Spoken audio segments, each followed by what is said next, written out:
Diplomacy ends. Humans leave. Council in chaos. I had my resignation ready before I even walked into the hall.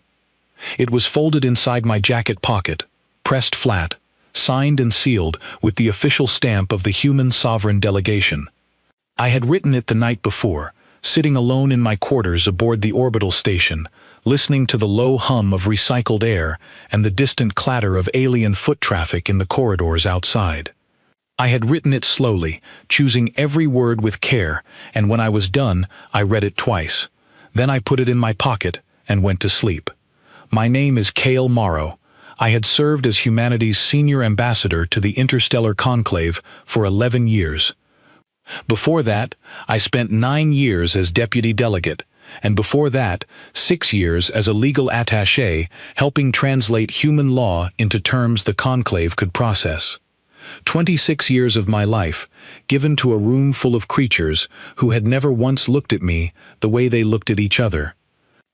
That morning, I put on my best suit, dark gray, well-fitted, with the small blue pin of the human delegation on the left lapel. I shaved carefully. I ate a proper breakfast. My aide, a young man named Owen Clark, handed me my briefing tablet at the door, and I handed it back without reading it. I already knew everything I needed to know. The conclave's Grand Assembly Hall was the largest enclosed space I had ever stood in. The ceiling arched hundreds of meters overhead, and the walls curved inward like the inside of a shell, lined with the delegate platforms of 31 species. The air was kept at a compromised temperature that was slightly too cold for humans and slightly too warm for the Lithani, which meant everyone was quietly uncomfortable and nobody ever mentioned it. I had always thought that detail said something important about how the conclave worked. I took my seat at the human platform. Behind me sat the rest of our delegation, 14 people in total, each one calm, each one knowing exactly what was about to happen. I had briefed them the evening before. Nobody had argued. A few had nodded. Owen had simply said, "It is about time," and gone to pack his personal belongings. The session was called to order by Secretary General Virath, a Lithani elder so old that his ceremonial robes had been modified 3 times to accommodate his slowly shifting skeletal structure. He spoke in the conclave's official trade language, and the translation chip behind my ear converted it smoothly. He announced the agenda. There were 7 items. The 6th item was the one that mattered: the vote on human colonial claims in the outer reach. I sat through the first 5 items with the patience I had spent 26 years building. A trade dispute between the Sahari and the Dovan Collective. A border mapping correction for the Urath systems. A procedural amendment to committee scheduling that had been debated for 3 years and would be debated for 3 more. I watched, I listened, and I kept my hands still in my lap. When item 6 was called, I straightened slightly. The Vreth Hegemony's senior delegate, a broad-shouldered creature named Councillor Dreth, rose to present the motion. The Vreth were one of the oldest species in the conclave, and they carried that seniority the way some people carry money. Visibly, constantly, as a reminder of what they had and others did not. Dreth moved with slow, deliberate confidence. He spoke for 12 minutes without once looking at the human platform. His argument was structured and polished. The human colonial expansion into the outer reach, he said, had proceeded without formal conclave authorization. The relevant systems, while technically unclaimed in the registry, fell within what he called the implied jurisdiction zone of conclave-recognized space, a concept that had appeared in no treaty, no charter, and no legal document I had ever read in 26 years. He cited 2 precedents, both of which, when I had reviewed them 2 nights earlier, did not actually say what he claimed they said. He proposed that the conclave formally declare the human colonial claims invalid, pending a review process that would take no fewer than 15 years, during which the systems in question would be placed under joint administrative supervision, with the Vreth Hegemony serving as primary administrative authority, given their extensive experience in frontier governance. He sat down. 3 other delegates spoke in support. The Sahari representative kept her statement brief but pointed. The Dovan delegate spoke longer than necessary and said less than he should have. A smaller species called the Marin, who I had genuinely liked for most of my career, offered their support in quiet, apologetic tones, and I made a note of it.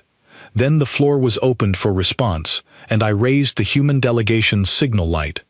Virath acknowledged me. I stood. I did not use notes. I did not raise my voice. I spoke the way I had always spoken in that hall, clearly, evenly, in the common trade language, with what I was told was a very slight human accent that some delegates found difficult to place.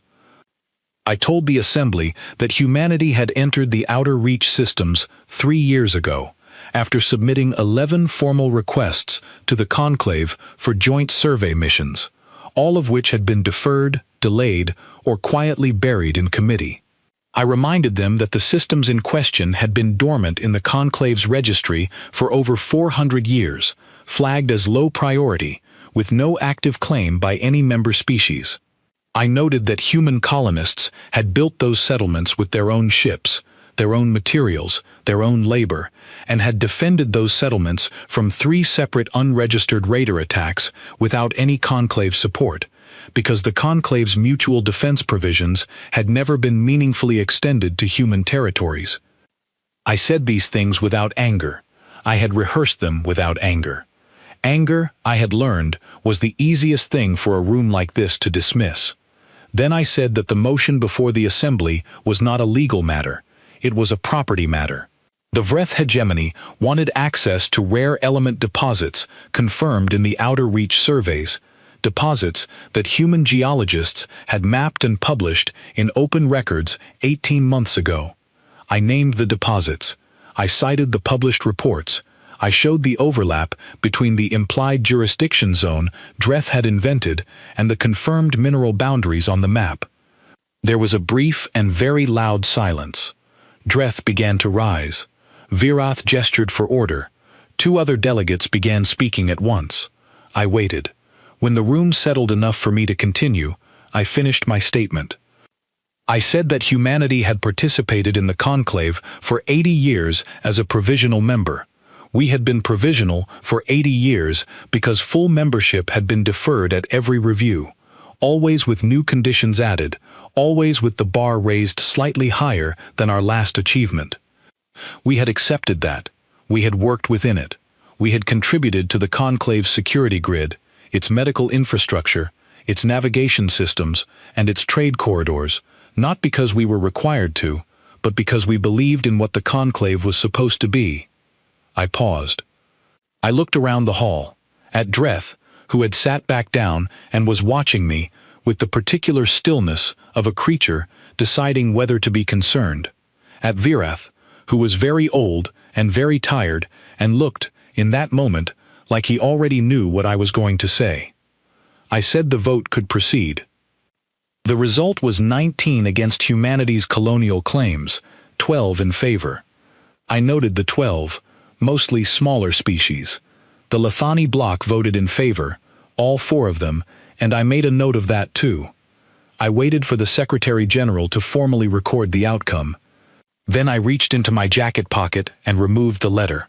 I placed it on the delegation podium in front of me and pressed my palm flat against it for a moment, the way you might press your hand to something before you let it go for the last time. I activated my microphone. I said, "On behalf of the Human Sovereign Delegation, I formally notify this assembly that humanity is withdrawing from the interstellar conclave, effective immediately. All human diplomatic personnel will exit the station within 48 hours. All cooperative agreements currently maintained under the human delegation's authority are hereby suspended pending renegotiation under new terms.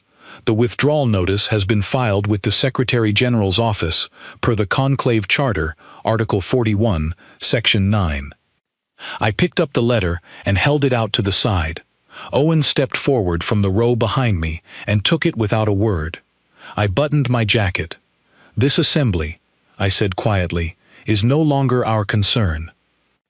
I turned from the podium and walked toward the exit. Behind me, without any signal from me, every member of the human delegation rose and followed.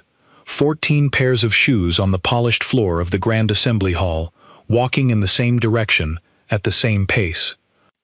The hall erupted behind us, voices from a dozen different species, speaking in 6 different languages at once, some through the common channel and some not, all tangled together into something that sounded very much like panic beginning to discover itself. I did not turn around. Owen fell into step beside me as we reached the corridor. He said nothing, neither did I. We walked past the conclave cafeteria, past the communications hub, past the long curved window that looked out over the station's upper docking ring where our ship was already warming its engines. I had called ahead 2 days ago. Someone came running after us, a junior Vreth administrative aide, young, breathing hard in the corridor's recycled air. She called out in the common language, asking us to wait, saying that the Secretary General had requested we remain for a continued discussion. I stopped walking. I turned to face her. She was young, genuinely so, and she looked slightly frightened. I did not think she had voted on anything in her life. I did not think any of this had been her idea. I said, "Please tell the Secretary General that the human delegation thanks him for his years of service and wishes the conclave every success going forward." She stared at me. I turned and kept walking. It took us 9 minutes to reach the docking ring. The crew of the vessel had already received boarding confirmation. The airlock sealed behind the last of our delegation at exactly the moment my internal clock ticked over to the new hour. I took a seat near the forward viewport and watched the station grow smaller as we pulled away. It was a beautiful station, in its way. Thousands of years of alien architecture layered over one another, expanded and modified by generation after generation of species who had wanted to build something that would outlast them. I thought about the 19 votes. I thought about the Vreth mineral maps. I thought about 11 deferred survey requests and 15-year review processes and implied jurisdiction zones that appeared in no document ever written. I thought about all the things we had quietly maintained for 80 years without being asked to and without being thanked for. The security grid, the life support upgrades on the border stations, the navigation keys for the fastest routes through the Reach. The medical teams working the trauma centers that the conclave called neutral and meant too low status for us to staff properly. I thought about all of that, and I watched the station grow smaller, and I felt something I had not felt in a very long time. Not anger. Not grief. Clarity. Owen brought me a cup of coffee from the ship's galley without being asked. It was exactly the right temperature. He sat down across from me and looked out the viewport alongside me, and we both watched the conclave station fall behind us into the dark. "Do you think they understand yet?" he asked after a while. "No," I said. "When do you think they will?" I picked up the coffee. "Give it 48 hours, maybe less." Owen nodded slowly. I took a sip and looked at the stars ahead of us, all that clean and open dark, stretching toward the outer reach, where our people were already waiting. No provisional status out there, no deferred votes, no motions crafted by someone else to take what we had built. Just our ships. Our colonies. Our sky. I finished the coffee. Then I opened my tablet and began drafting the first communication to the outer reach colonial governors, because there was work to be done, and we had never needed anyone's permission to do it. The first 24 hours, nothing happened. That surprised some of our people, though it did not surprise me. The conclave was an institution that had existed for 6,000 years. It had survived wars, extinctions, economic collapses, and the slow disappearance of 4 member species into voluntary isolation. It did not panic quickly. It had rituals and procedures and layers of bureaucracy so thick that even genuine emergencies had to wait their turn in the queue. But things were already moving underneath the surface, the way a current moves beneath still water. I could feel it in the signals coming in from the contacts we still had aboard the station. Private citizens now, since our delegation had officially departed, but people who had lived and worked in that place for years and still had eyes and ears. My name is Cale Morrow, and I was watching from orbit aboard the human diplomatic cruiser Sovereign Reach, a vessel that had carried our delegation to conclave sessions for 6 years and would now carry us home. We were not in a hurry. I had requested we hold position at a respectful distance from the station for 72 hours before proceeding to the transit point. The crew understood. The distance was not sentimental. It was strategic. I wanted to be close enough to watch. Owen Clark managed the incoming intelligence with the quiet efficiency that had made him indispensable since his first week on my staff. He was 31 years old, originally from a small coastal town on the western shore of the British Isles, and he had the rare quality of being able to deliver complicated bad news to other people without making them feel stupid for not already knowing it. He sat at the small desk in my cabin and organized the reports as they arrived, flagging the important ones and setting aside the noise. By the end of the first day, the picture was already becoming clear. The conclave's cybersecurity grid had started generating error messages at 14 separate nodes within 6 hours of our departure. This was not the result of any action we had taken. We had not disabled anything. We had not corrupted any system. We had simply stopped being there. For 11 years, a rotating team of 8 human specialists had maintained the conclave's security architecture, patching vulnerabilities, running diagnostic cycles, updating encryption protocols. They did this because 11 years ago, when the conclave's previous security contractor, a Davin private firm, had suffered a catastrophic breach that exposed the personal communications of 40 delegate offices, the conclave had turned to the human delegation in desperation and asked for help. We had helped. We had asked for nothing in return, because we were trying to demonstrate good faith at the time. We had integrated our own systems into theirs, deeply and carefully, because that was how the job needed to be done.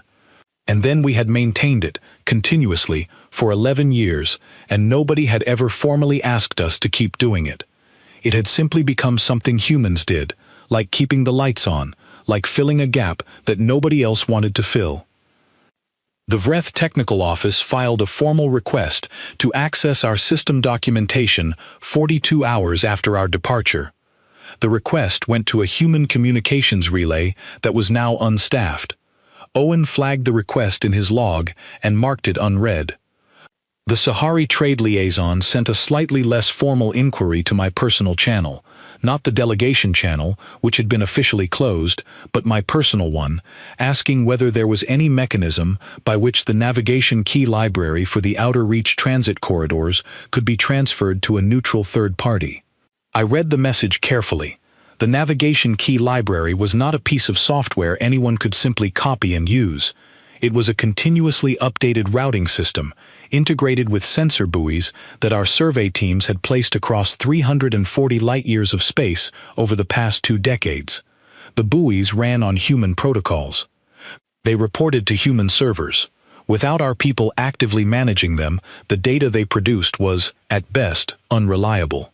I sent no reply. By the second day, the picture sharpened considerably. 3 conclave border stations were reporting life support anomalies. Not failures, not yet, but the kind of small, accumulating errors that happen when a complex system goes without expert maintenance. Pressure variances in the atmospheric processors, minor calibration drift in the oxygen generation units, things that a competent engineer catches in the first hour of a routine inspection. The stations that were reporting these issues were, without exception, the same stations where human engineering teams had been stationed as part of the conclave's Goodwill Infrastructure Program, a program that humanity had proposed, funded, and staffed, and that the conclave had accepted as a contribution toward our provisional membership evaluation. The conclave's own engineering corps had been assigned to supervisory roles on those stations. In practice, this had meant that the conclave's engineers approved the work our people did, signed off on the completion reports, and received the credit in the official records. Our engineers had found this arrangement irritating. I had told them to accept it because the work was what mattered, and I had believed that for a very long time.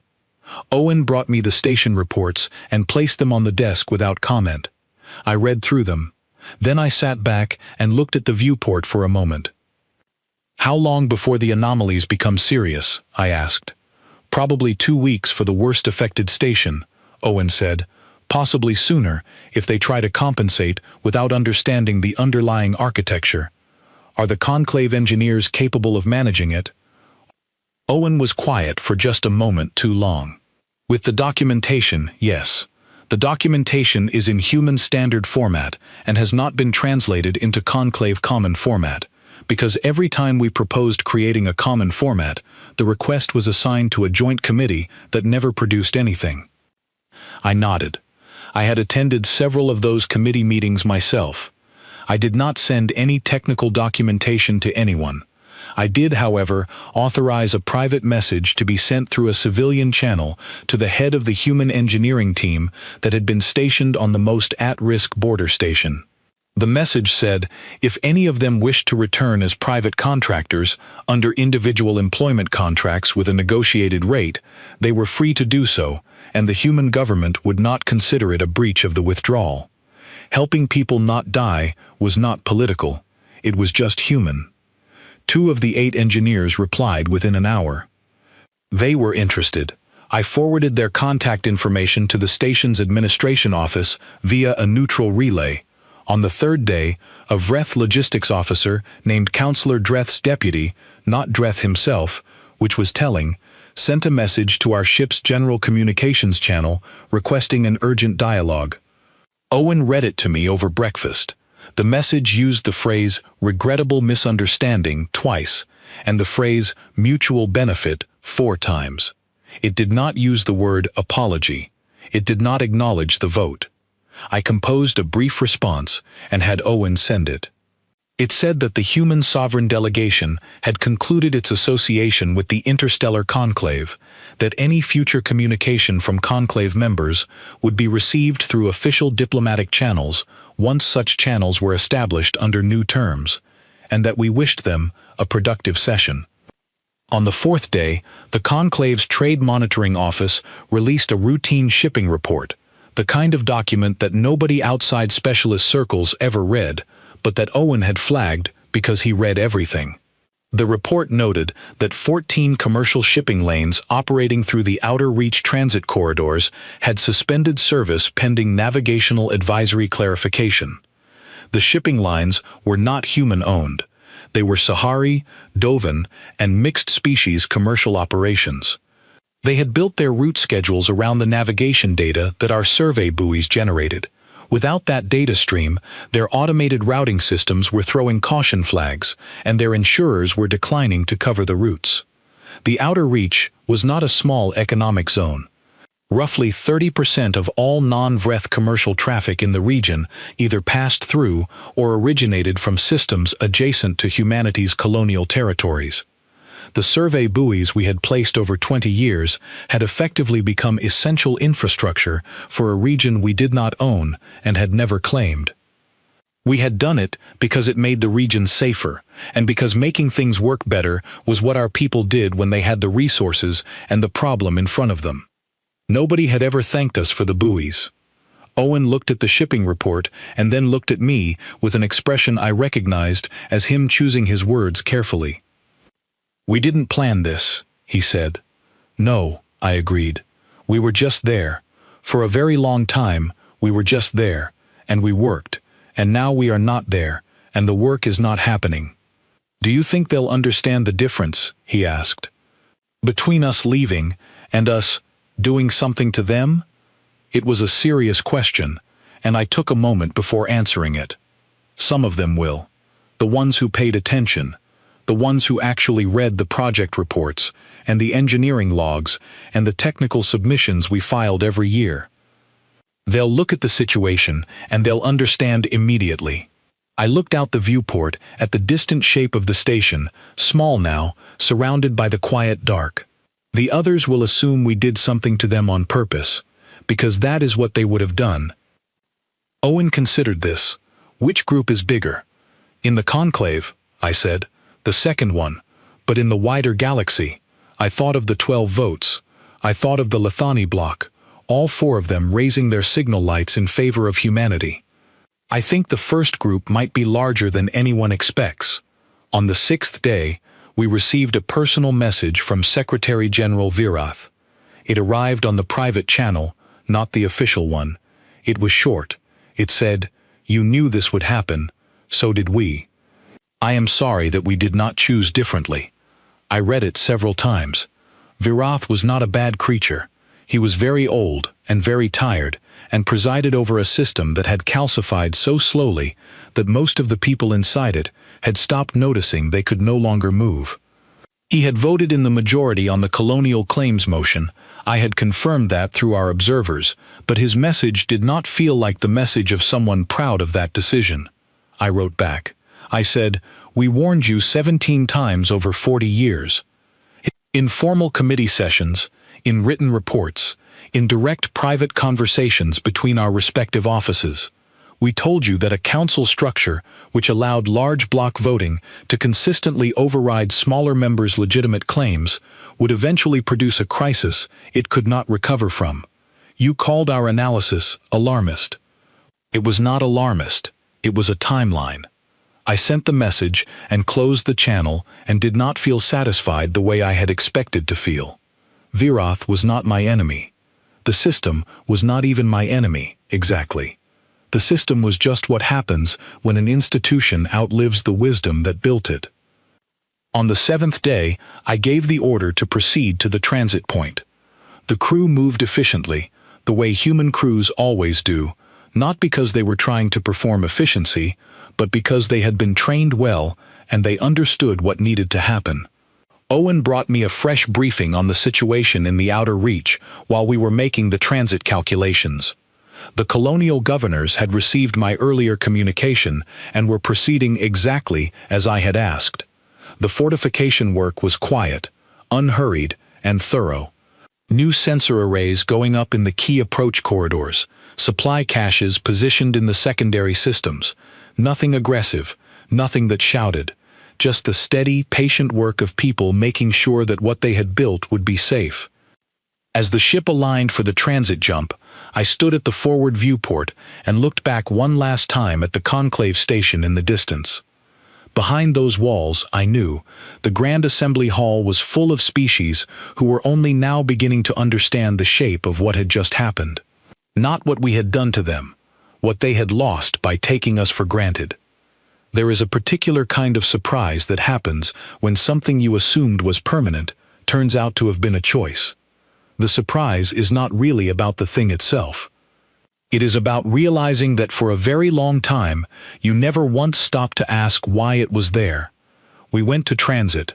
The stars blurred and stretched, and then resolved again into a new arrangement, familiar and unowned, and entirely ours. Ahead of us, the outer systems waited. I sat down and opened my tablet and started reading the first of the colonial reports. There was so much to understand, and so much to plan, and so much to build. I felt a steadiness in my chest that I had been missing for longer than I could clearly remember. We were done waiting for someone to give us permission to be who we were. The fractures had always been there. Every diplomat learns this eventually. The stability you see in a room full of competing interests is never real stability. It is performance. It is performance.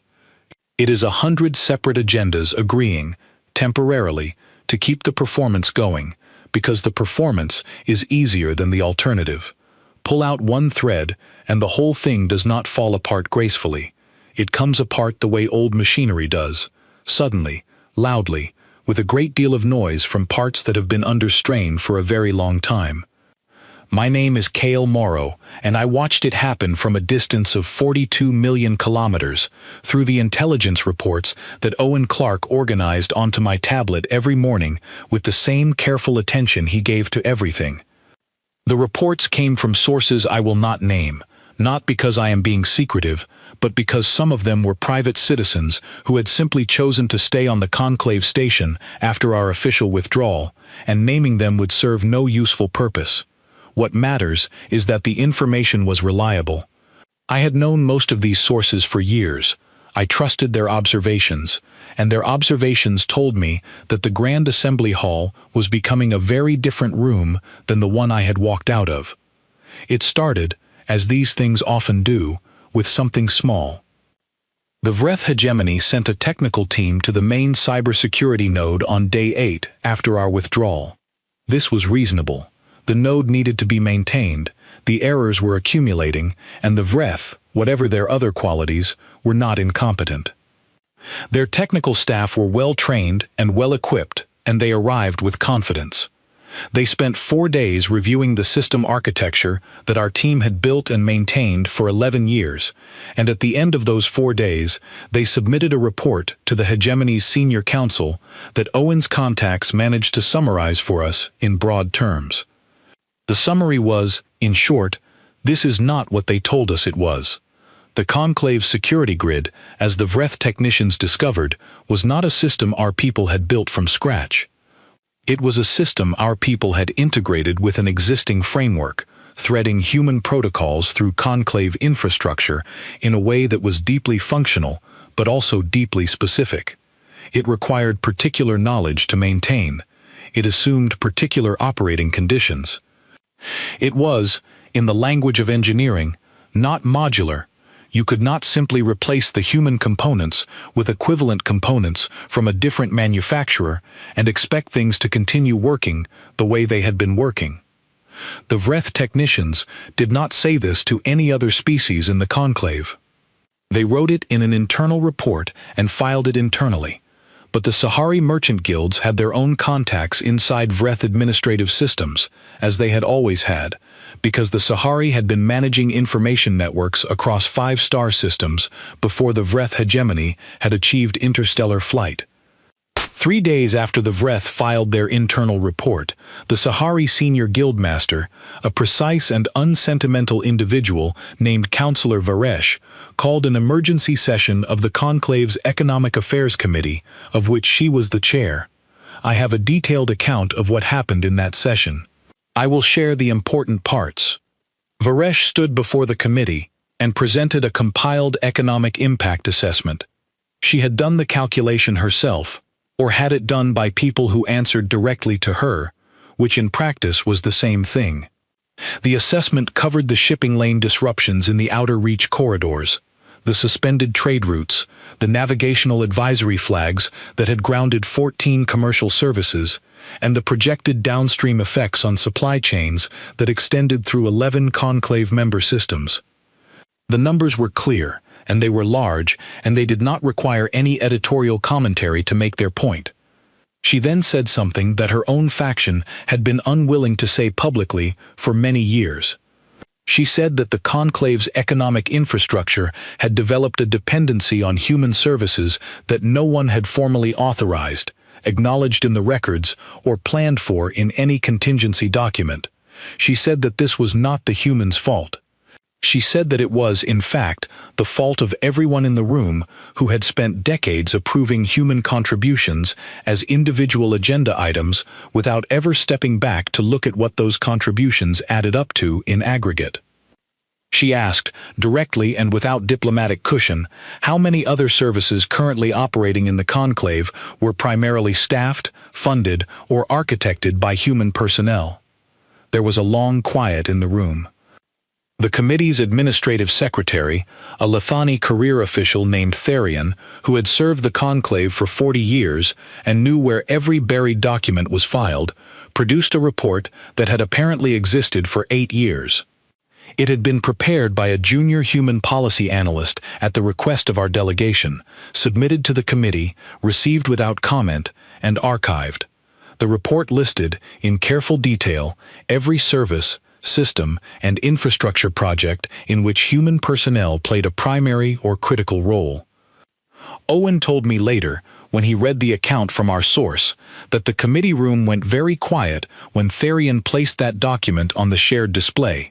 Not the quiet of shock exactly, more the quiet of a room full of people realizing simultaneously that they had all seen this document before and had chosen, for separate reasons, not to think too carefully about what it said. The Vreth delegate on the committee, not Dreth, a different one, A quieter one, named Undersecretary Colhen, asked that the session be closed to observers and the record sealed. Varesh refused. She said the economic impact was a matter of public record and that sealing the session would raise more questions than it answered. Colhen pressed the point. Varesh said, with a flatness that apparently required no translation to convey its meaning across species, the question of whether the conclave can function without human involvement is now a public question whether we seal this room or not, because every commercial operator in 11 systems is looking at the same navigation error flags and asking the same thing. The session stayed open. Meanwhile, 3 things were happening simultaneously in other parts of the station. The Lithani Collective's senior delegate, an individual named Counselor Sarah, had been conducting a quiet survey of her own. The Lithani were one of the 4 species that had voted in favor of humanity's colonial claims, and Sarah had been doing so not out of sentimentality, but out of a clear-eyed calculation that she had shared with very few people. That the conclave's treatment of humanity was a test case for how it would eventually treat anyone who was useful but not powerful, and that the Lithani, who were useful in several areas and not particularly powerful in any military sense, had strong personal reasons to pay attention to how that test case resolved. She had been conducting her survey of human contributions quietly for 6 months before the vote. She had, in other words, known this was coming. She had voted in humanity's favor, not just as a moral gesture, but as a strategic signal to whatever world came after the conclave's current structure. Sarah called a meeting of the 4 Lithani delegates and 2 smaller species representatives in a private conference room and presented a formal proposal. The proposal was for the creation of a new joint charter committee to review the conclave's membership structure, voting mechanisms, and provisional membership categories. The proposal named the treatment of humanity as the specific triggering case that had revealed structural problems requiring urgent reform. She filed the proposal through official channels the next morning, which meant it became part of the public record of the conclave's proceedings. This was, as she had intended, a move that could not be quietly buried in committee. Filing it publicly meant that every species in the conclave now had to formally take a position on whether they supported reviewing the membership structure. And taking a position against the review, after what had just happened, was a much more uncomfortable thing to do in public than it had been in a private vote. The Vreth hegemony's response was immediate and furious, and largely counterproductive. Dreth, who had written the original motion to invalidate human colonial claims and was now watching the consequences of that motion ripple outward in ways he had not anticipated, went to the floor of the Grand Assembly Hall and delivered a statement characterizing the Lithani proposal as an attempt to destabilize the conclave at a moment of vulnerability. He used language that was, by the conclave standards, blunt. He said that the human withdrawal was a negotiating tactic and that the correct response was patience, not panic. He said that the conclave had survived far greater challenges and that those who were now questioning its structures were allowing themselves to be manipulated by a species that had departed in a deliberate attempt to cause exactly this kind of disruption. There were 2 problems with this statement. The first problem was that it was, in part, probably accurate. I had known that our departure would cause disruption, and I had not lost sleep over that knowledge. But saying so in public did not help the conclave situation in any practical way. It simply gave the Vreth the moral satisfaction of being partially correct while changing nothing about the navigation errors and the failing life support diagnostics and the grounded shipping routes. The second problem was that Counselor Varesh responded immediately. She said that characterizing the current situation as a negotiating tactic assumed that humanity wanted to negotiate, and that nothing she had seen in Ambassador Morrow's public statement at the session, or in any communication since, suggested that was the case. She said the conclave was not dealing with a species that wanted better terms. It was dealing with a species that had decided it no longer needed the conclave at all. She said those were two very different situations, and that confusing them would make the conclave's response significantly worse than it needed to be. Dreth called for a recess. Varesh did not agree to a recess. The session continued. I read Owen's summary of all this over a meal on the 7th day after we had made the transit into the outer reach. The colonial systems were visible ahead of us now, actual human settlements, actual human lights in the dark of space, built by people who had crossed a very long distance to be here and had not stopped building since they arrived. Owen placed the report on the table beside my tray and sat down across from me. Dreth genuinely thought the vote would produce leverage, he said. Yes, I said. He thought we would protest, stay in our seats, file more formal objections, and keep working while the review dragged on for 15 years. That is what we did for the previous 7 disagreements, I said. In 2187, in 2194, in 2201, twice, in 2209, in 2214. I had memorized the dates because Owen had put them in the briefing book I always asked him to prepare before major sessions, and I had read each one. We filed formal objections, stayed in our seats, kept working, and the reviews ran for an average of 11 years and produced modified proposals that addressed roughly 40% of the original concern. So he thought this time would be the same. He thought we had no alternative, I said. That is not the same as thinking we would stay. He thought we were too embedded in the conclave systems to leave without damaging ourselves more than we damaged the conclave. He thought our own dependency would hold us. Owen was quiet for a moment. Were we dependent on them? I considered the question seriously, because it deserved a serious answer. For trade access through certain corridors, yes, to a degree. For scientific exchange on a handful of ongoing projects. For the legitimacy that conclave membership confers in negotiations with non-member species, that one, yes, more than I would have liked. I took a sip of my coffee. But the dependencies were not symmetric. We needed them for things that helped us grow faster. They needed us for things that kept them functioning at all. There is a difference. Dreth had not done the calculation. He had seen our contributions as a list of services the conclave received, and had assumed that because we provided them inside the conclave's framework, we had no way to provide them outside that framework, or to stop providing them and survive. He had never asked himself why we provided them in the first place, because that would have required him to consider us as agents with goals rather than as useful residents making themselves at home. That was, in the end, the most expensive assumption he ever made.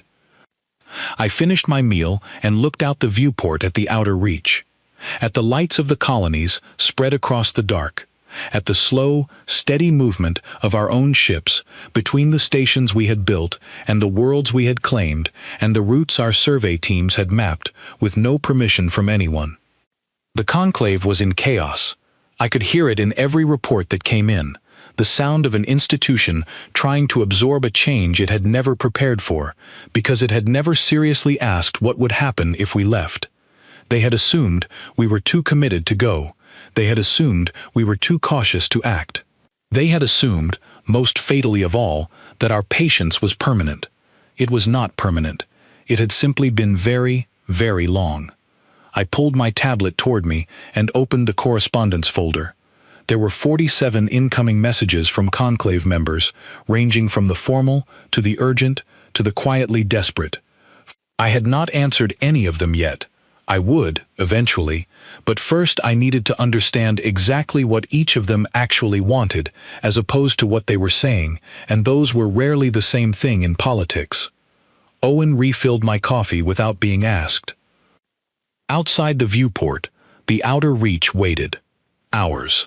Unambiguously, legally, completely ours, by the oldest and most durable law in the universe, the labor of the people who had built it. The conclave could sort out its own house. We had a different kind of work to do. The first one to come was not the one I expected. I was in my office aboard the Colonial Administration Hub when Owen stepped through the door and placed a single printed message on my desk, which he only did when the source was too sensitive to carry on a tablet. The message was from the Lethani Collective's senior delegate, Counselor Sarah, and it had been transmitted through 3 private relays before reaching us, which meant she had not wanted the Conclave's communications office to log it. My name is Cale Morrow, and I had spent 26 years learning to read what was between the words of messages like this one. What I read between Sarah's words was not desperation, it was something more useful: respect. She was reaching out, not because the Lethani were frightened, but because they had been watching carefully and had drawn a conclusion. She wanted to talk, not negotiate. She used the word talk specifically, and in the Lethani diplomatic tradition, that word carries a particular meaning. It means we are not yet at a table, but we are willing to find out if a table is appropriate. I wrote back the same day. I said I was willing to talk. I suggested a neutral relay point outside conclave jurisdiction. She agreed within 4 hours, which told me she had already identified the relay point herself and was simply waiting to see if I would pick the same one. She did. We were, in that sense, already thinking similarly. I did not tell Owen to arrange security for the meeting, because no security arrangement would have made it more secure, and making it look more significant than a quiet conversation would have drawn exactly the kind of attention neither of us wanted. I went with Owen alone, on a small courier vessel, and we met Sarah and her own aide in a comfortable but entirely unremarkable transfer station 3 light hours from the nearest conclave administrative post. Sarah was older than she appeared in official records.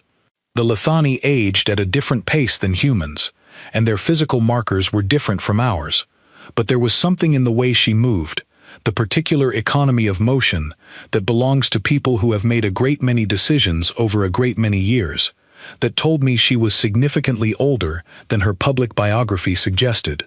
I filed that detail and said nothing about it. We sat across a plain table in a small conference room that smelled of the station's own recycled air, and she began without ceremony. She said, "The conclave will reform. It will take 4 years, possibly 5. The process will be painful, and it will produce a charter that is significantly better than what exists now, because Varesh is forcing the accounting in public, and Dreth's bloc is losing support faster than they expected, and the species that have been quietly unhappy for decades now have a precedent to point at." I said, "That is your assessment." She said, "It is my assessment, and it is also my work. I filed the reform proposal. I will push it through. I have the votes if I am patient." She looked at me directly. "What I want to know is whether humanity intends to re-enter the conclave when the reform is complete." I said, "That depends on what the reform produces." She said, "That is a fair answer. Let me be more specific. Will humanity negotiate, in parallel to the reform process, a provisional agreement for bilateral cooperation with the Lethani Collective?" I leaned back slightly. "That is a different question." "Yes," she said, "it is. Because the Lethani Collective's interest is not exclusively in whether the conclave fixes itself. We have our own relationship with humanity, independent of the conclave framework, that we believe is worth building deliberately rather than leaving it to bureaucratic accident." This was, I reflected, a remarkably clear thing to say. In 26 years of conclave diplomacy, I had rarely heard any representative of any species say precisely what they actually meant in an opening statement. It tended to take weeks, sometimes months, to clear away the performance and reach the actual conversation. I said, "The human government would be open to exploring a bilateral framework. I can make no commitments here, but I can tell you that we are not opposed to the idea in principle, and that we regard the Lethani Collective as a partner whose interests are generally compatible with ours." Sarah nodded once, slowly. "The Collective's quantum relay communication technology," she said. "We would include access to the base protocols in any partnership agreement. Not the full system. I do not have authority to offer that today. but enough to allow your engineers to begin building compatible infrastructure. I was quiet for a moment, because I wanted to receive this offer correctly and not respond to it before I had thought it through. The quantum relay system was not something the Lithani advertised publicly. It was their most significant technological advantage over the rest of the conclave, and they had defended that advantage for generations. Offering even partial access to the protocols was not a small thing. It was the kind of gesture that meant the Lithani were very serious about wanting this partnership to succeed. I said, "We appreciate the weight of that offer. Our engineers would be deeply interested."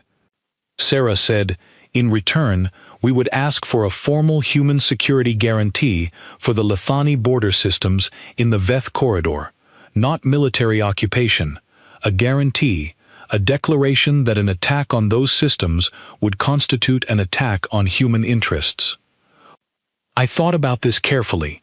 The Veth corridor was adjacent to Vreth space.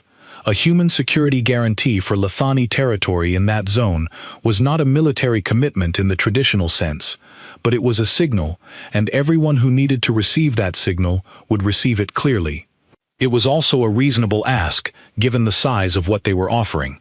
I said, "I will take this to the appropriate authorities, and you will have a formal response within 30 days. Sarah said, "That is acceptable." We talked for another 2 hours after that, not about specific terms, but about the shape of things, the way that good diplomats sometimes do when they are trying to understand each other's thinking before committing anything to writing.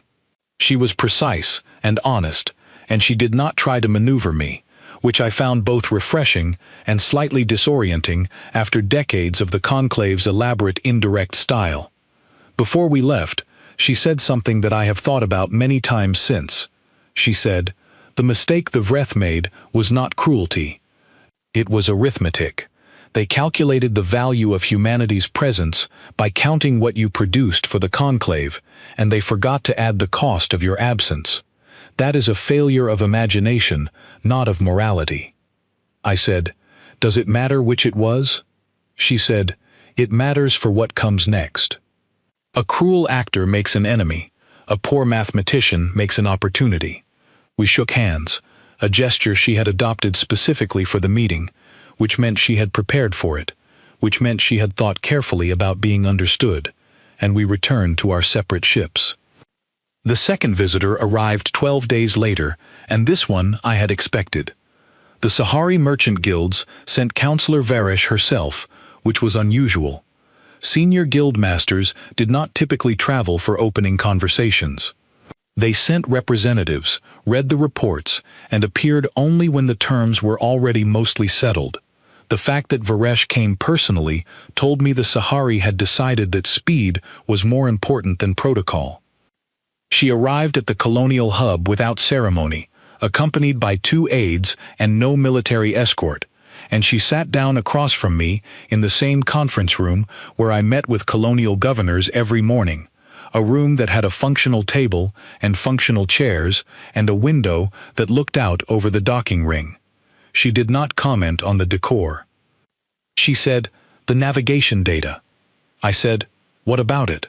She said, "The Sahari guilds are prepared to offer formal recognition of human colonial sovereignty in the outer reach systems, including the contested territories from the conclave vote, in exchange for negotiated access to the outer reach navigation data and the survey buoy network." I said, "Tell me what negotiated access means to you." She said, "A licensing arrangement. Your infrastructure, your data, your protocols. The guilds pay a usage fee, agreed by contract, renewed on a 10-year cycle. We get reliable navigation. You get a revenue stream from infrastructure you are already running." I said, "And the sovereignty recognition, is that the guild's recognition or the conclave's?" She said, "Both, ultimately. But the guilds carry enough commercial weight to make the conclave's position academic. If we recognize your claims, the economic case for the conclave to reverse the vote becomes overwhelming." I said, "And the Vreth?" Varesh looked at me with an expression that on a human face would have been called dry amusement. "The Vreth will adjust. They are already adjusting, Dreth's public support among the hegemony's own commercial interests has declined significantly since the shipping disruptions began.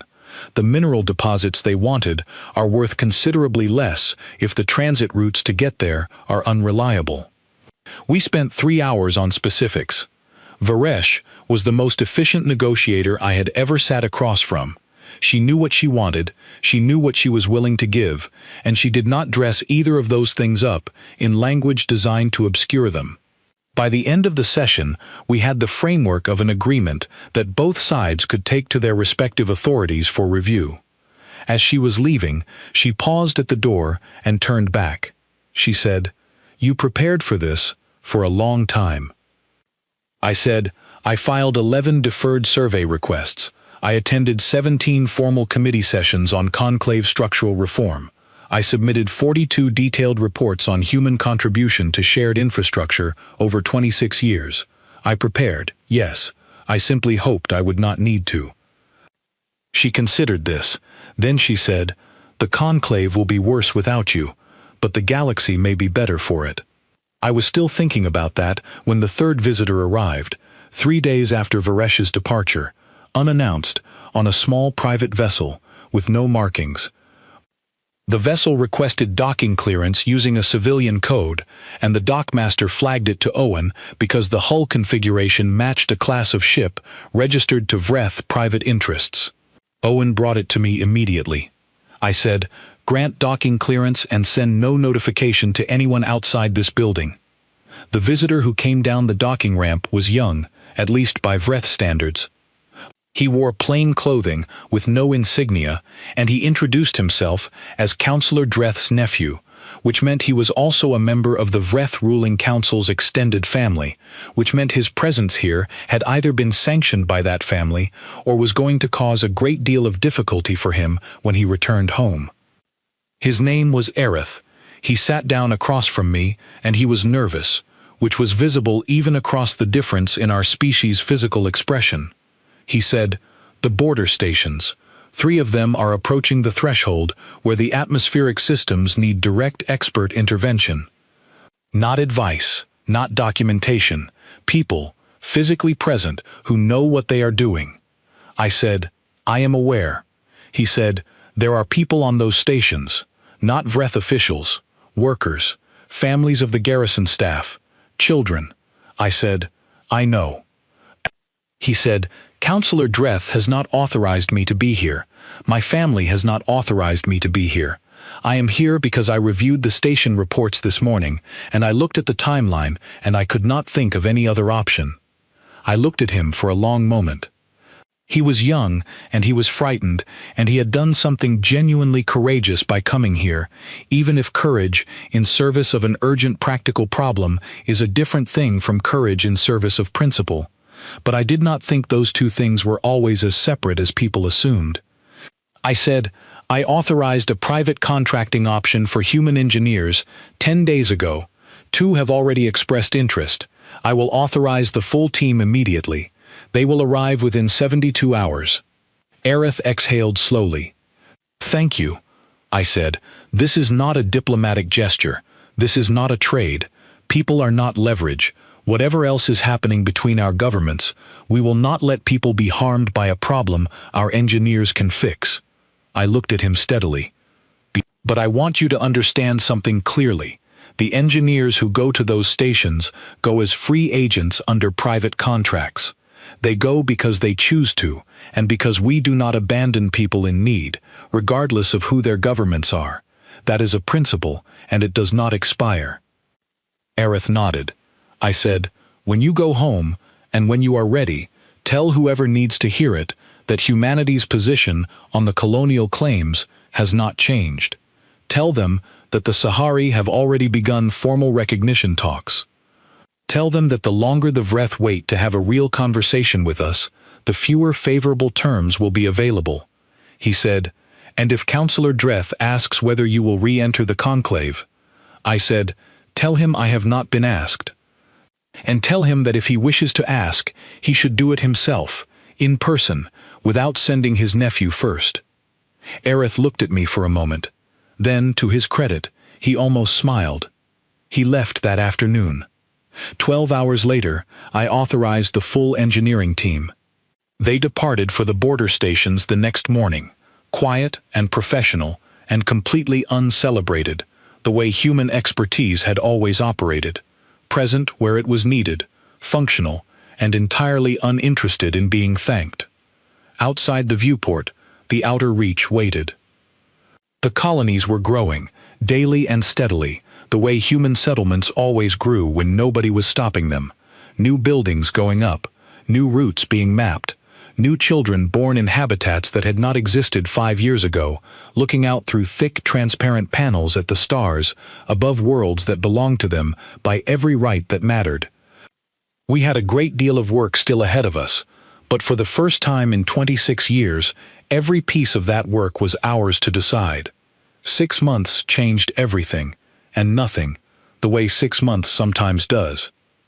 My name is Cale Morrow, and I was standing at a podium that had not existed a year ago, in a hall that had not existed a year ago, on a station that our own engineers had built in 8 months flat, because they had been given a clear objective and the materials to meet it, and then simply allowed to work. The hall was clean and functional, and had very good acoustics, and a viewport along one entire wall that looked out over the outer systems, real stars, real space, unowned by anyone who had not earned the right to be there. In front of me sat the founding assembly of the Outer Reach Compact. 7 species, not 31, 7, each one here because they had chosen to be, each one represented by people who had read the charter documents and agreed to them not because a 6,000-year institutional habit pressed them into the room, but because they looked at the terms and decided the terms were fair. The Lethani Collective, the Sahari merchant guilds, represented with full sovereign authority after the guild's own internal vote 3 months prior had granted them treaty-making power independent of the conclave. 3 smaller species, the Marin, who had voted against us in the colonial session but had then done something I respected, which was to review their decision publicly and say they had been wrong, the Dovan Independent Systems, separate from the Dovan Collective that remained in the conclave, and a species called the Urine, who had never held conclave membership, lived in systems adjacent to the outer reach, and had been watching the whole situation with the particular attention of people who had been waiting for exactly this kind of opportunity. And 2 human polities, the Core Earth Government and the Outer Reach Colonial Authority, represented separately because they had separate interests that deserved separate voices, and we had written the charter to accommodate that from the beginning. 7 around a table, 42 individuals in the assembly room, enough to start something real. I had drafted my remarks over the course of 2 weeks, writing and discarding and rewriting the way I always did when the words needed to carry weight. Owen had read the final version twice and made 3 suggestions, all of which I incorporated, which was a higher acceptance rate than usual, and reflected, I thought, that he had grown into his judgment over the past 6 months in a way that had outpaced his already considerable ability. I looked out at the assembly and I began. I said, "We are here because a door closed and we built a better one." I paused and let that settle. The Interstellar Conclave voted, 6 months ago, to invalidate human colonial claims in the Outer Reach. I will not spend time on that vote today, because it is not what this assembly is about. What I want to say about it, briefly and then finally, is this. They were not wrong to want what they wanted. They were wrong in how they tried to take it, and they were wrong to assume that the rules applied differently depending on how long you had been in the room. That is a mistake old institutions make. It is not a reason to be angry at them forever. It is a reason to build institutions that do not make the same mistake. I looked around the room, at Sarah, who sat in the front row with the stillness of someone who had been working toward this moment for a long time. At Varesh, beside her, precise and unsentimental as always, reviewing the charter language on her tablet even as I spoke, because Varesh reviewed everything. At the Marin delegate, a younger individual than I had expected, sent specifically because the Marin government had decided a new voice was the appropriate signal for a new beginning. At the Urine representatives, who were seeing us in person for the first time, who had crossed a significant distance to be here, and who had said in their preliminary communications that they had been watching humanity for 30 years and had been waiting to see what we would do when pushed hard enough. I said, the Compact's charter does not promise perfection. No honest charter can. What it promises is a specific set of things, and I want to name them clearly, because naming them clearly is how we hold each other to them. I listed them. Every member of this compact holds full sovereign status from the moment of signing. There is no provisional category. There is no review period before your claims are treated as real. You are either here, fully, or you are not here. We are not interested in building a structure that treats membership as a reward to be earned over decades of demonstrated compliance. Every vote in the Compact's governing council is weighted by a formula that prevents any single species or block from consistently overriding the legitimate interests of smaller members. We designed this formula over 4 months, and we had it reviewed by independent legal scholars from 5 different species, including 2 who are not members of the Compact, because we wanted it to be right more than we wanted it to be ours. Every service, system, and infrastructure contribution made by any member to shared Compact resources will be formally documented, credited, and protected. No member of this Compact will ever find themselves in the position of having spent years building something that another member then claims as its own because the original builder was too small or too new to push back effectively. The documentation requirement is in the charter. It is not optional. It is not subject to committee override. And every member of this Compact retains the right to depart. We say this not as a threat and not as an invitation. We say it because a body that can only hold its members by making departure too costly is not a partnership. It is something else, and we do not want to be something else. I stopped for a moment and looked out the long viewport at the stars. 6 months ago, I walked out of the Grand Assembly Hall of the Interstellar Conclave. I have been asked many times in the months since whether I was angry when I did it. The answer is that I was not. I was something simpler and less dramatic than angry. I was finished waiting for a room to become what it had promised it would be when we first joined it. Humanity did not leave the conclave because we were afraid of it, or because we wanted to harm it, or because we had given up on the idea of interstellar cooperation. We left because we had concluded that continuing to support a structure that did not support us in return was not cooperation. It was something that looked like cooperation from a distance, but was, up close, simply free labor provided under the assumption that we would never choose differently. We chose differently. I thought about the border station engineers.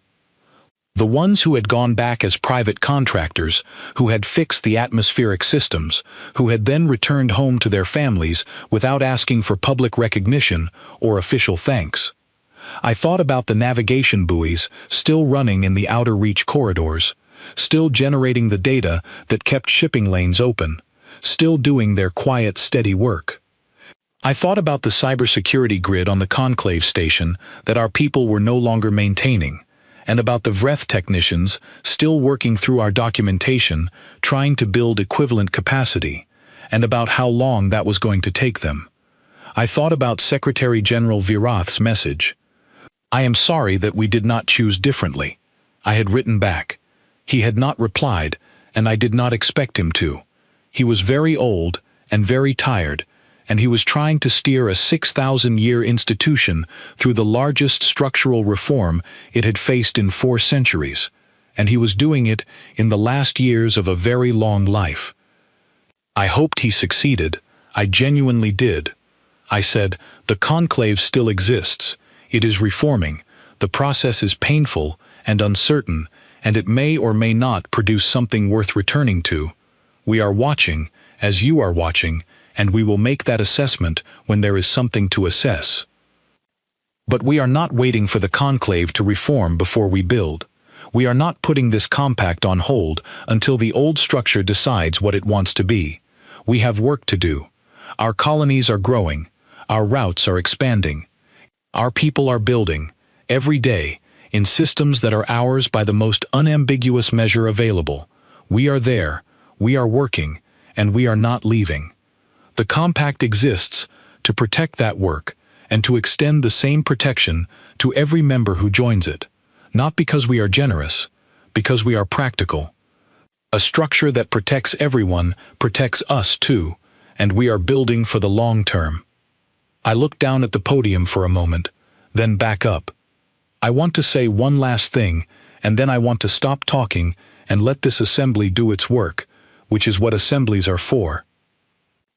There is a version of today's story that would tell it as a victory over the conclave, as a triumph of humanity over the species that tried to diminish us. I want to be clear that that is not the story I am telling, and not the story I want told. The Vreth hegemony has made contact, through private channels, about opening formal dialogue. We will have that dialogue when the time is right, on terms that reflect the current reality. The reality is that we are not seeking revenge, and we are not seeking domination. We are seeking a normal relationship between sovereign equals, which is all we ever wanted, and which was all that was ever actually at stake. We are not better than anyone in that conclave chamber. We are not smarter, or more moral, or more deserving of existence in this galaxy than any other species that has crossed space to be here. We are simply unwilling to pretend that the work we do has no value, or that our patience is a permanent feature of our nature rather than a choice we make every day, and a choice we can choose differently. We chose differently, and here we are. I stepped back from the podium. For a moment, the room was quiet. Then the Marin delegate began the gesture her species used for approval, a soft, rhythmic motion with both hands, and the Urine followed with their own equivalent, and the humans in the room began to clap, and the sound built until it filled that clean, functional room with real acoustic walls and the long viewport looking out at the stars. Owen was standing at the side of the room. He met my eyes across the space and gave a single nod. That was enough. I returned to my seat as the assembly moved to its first formal order of business, the ratification vote on the charter, which passed with all 7 parties in agreement, which meant it was unanimous, which had not happened in the conclave in 63 years. After the session concluded and the formal documents were signed, and the reception that followed had wound down to small groups talking quietly over drinks, I found a quiet corner near the viewport and stood there alone for a few minutes. The stars outside were the same stars they had always been. They did not care about charters or councils or 6,000-year institutions or the particular pride of particular species. They just burned, the way they had always burned, distributed across an enormous dark that had plenty of room for everyone. My tablet vibrated. A message from the lead survey team, currently mapping the next set of systems beyond the compact's current outer boundary. New findings. Interesting geology. Possible resource deposits. A request for authorization to continue the survey for another 3 months. I approved it immediately and put the tablet away. There was a great deal still ahead of us. The dialogue with the Vreth would be complicated and slow and would require more patience than I had left for the conclave, but a different kind of patience. Not the patience of waiting to be recognized, but the patience of building something carefully. The compact's own governance would need constant attention because every governance structure does. The navigation data licensing deal with the Sahari would take another 6 months to finalize the technical specifications. The Lethani Quantum Relay Partnership was already in the engineering phase and producing exactly the kind of results that happen when talented people from 2 different technical traditions are given a common problem and the resources to address it. And the colonies were growing. Every week, more people, more buildings, more children looking up at stars that belonged to them. I thought about what Sarah had said, that a poor mathematician makes an opportunity. I thought about what Varesh had said, that the galaxy might be better for it. I thought about Aerith, Dreth's nephew, who had come alone to a place where he was not welcome to ask for help for people who needed it, and who had received that help, and who had gone home to deliver a message that I suspected his family had been unwilling to hear but would have been unable to ignore. We had not burned the conclave. We had not wanted to. What we had done was simply stop holding it up and let the stress of its own weight reveal the cracks that had always been there, and trust that the species inside it, who understood the problem, would do what they could with the opportunity. Some of them had. They were in this room. Owen appeared beside me with 2 cups of something warm from the reception table. He handed me one without speaking. We stood at the viewport together and looked out at the stars for a while, the way you can do when the work is, for a moment, complete enough to stand back from. "What do you think they're doing right now?" he asked. "In the conclave." I thought about the reform committee that Sarah had set in motion, the charter review process, the long, difficult work of convincing 30 species to accept a structure that gave away some of their advantages in exchange for something more durable. "Working," I said, "probably arguing, definitely working. And us?" I looked out at the outer reach, at the lights of the colonies in the distance, small and steady and multiplying. "The same," I said. Owen drank his coffee. I drank mine. Outside, the stars went on in every direction, patient and indifferent, and full of everything still left to find. We had work to do. We always did. That had never been the problem. It had always been the point.